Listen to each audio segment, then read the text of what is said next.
Hi, my name is Kim Weaver and I'm an analytical chemistry professor here at SUU. My specialty in chemistry is analytical chemistry.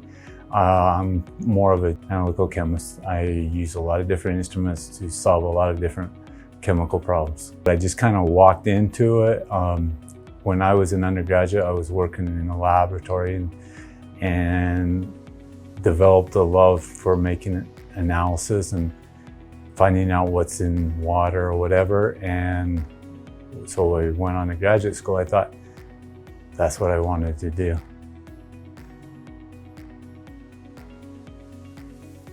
I graduated from the University of California, Riverside, and it was about the time that Hillary Clinton was cracking down on pharmaceuticals, and I thought I just graduated with a degree in bioanalytical chemistry, and I was going to work for some pharmaceutical company and help develop drugs.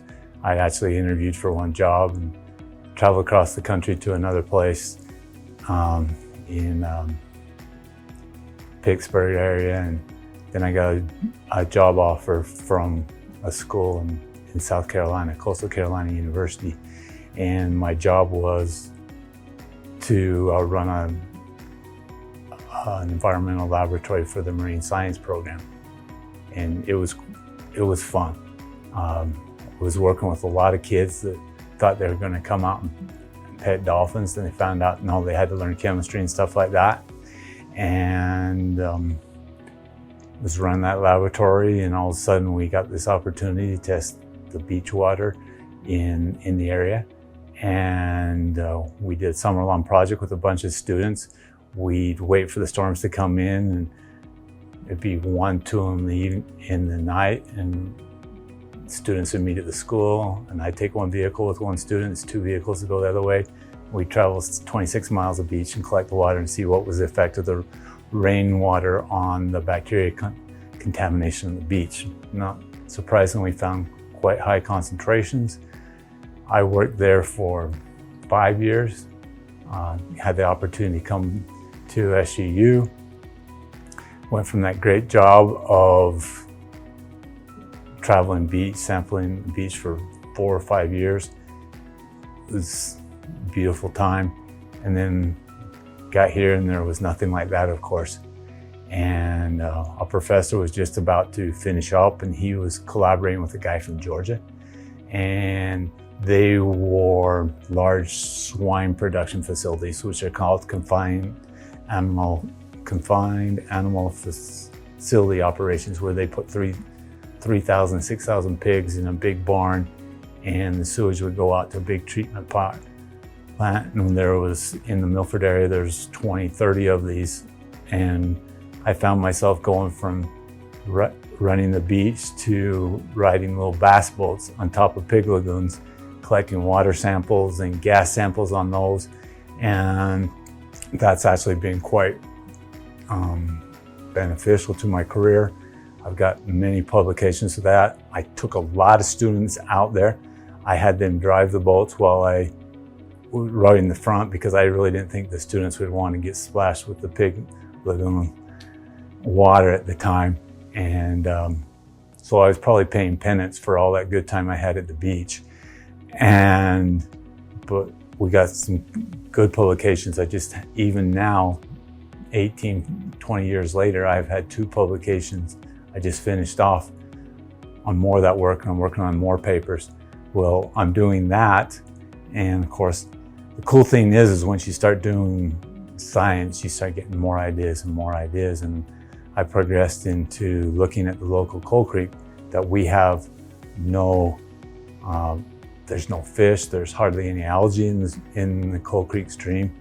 And I've been taking kids up there for the last 10, 12 years trying to discover why. It's been great adventures, 8-hour hikes coming out in the snow at the end of a late night, coming in with a helicopter at one time, actually going up January 3rd this last year, I was up into the Cedar Breaks. It's a really pristine area. If you haven't seen the Cedar Breaks, everybody sees it from the top. I've seen it from the bottom and done research there. That's been great. And then the other project that I've been able to do is been working out in the Milford area again, only this with a copper mine. And this time looking to see the distribution of molybdenum in the soil.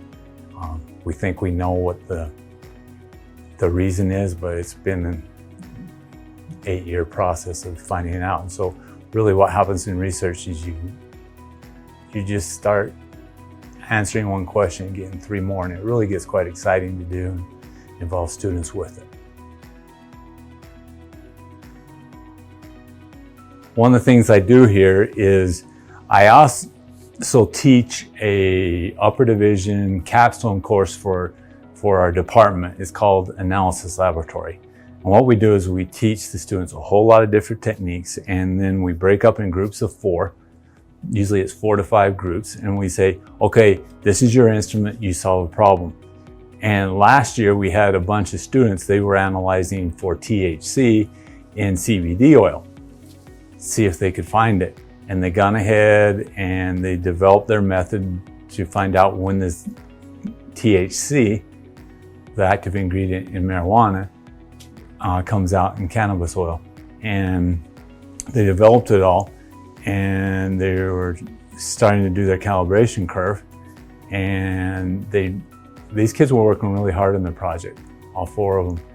And we were going through the process trying to figure out what happened, and realized it was a really simple mistake they made, but we just had to work through it. They started at the low end, and they had such a low concentration in their calibration curve, their smallest standard, that they weren't seeing it, and so they weren't seeing it come out at the right time that it's supposed to identify it as oil.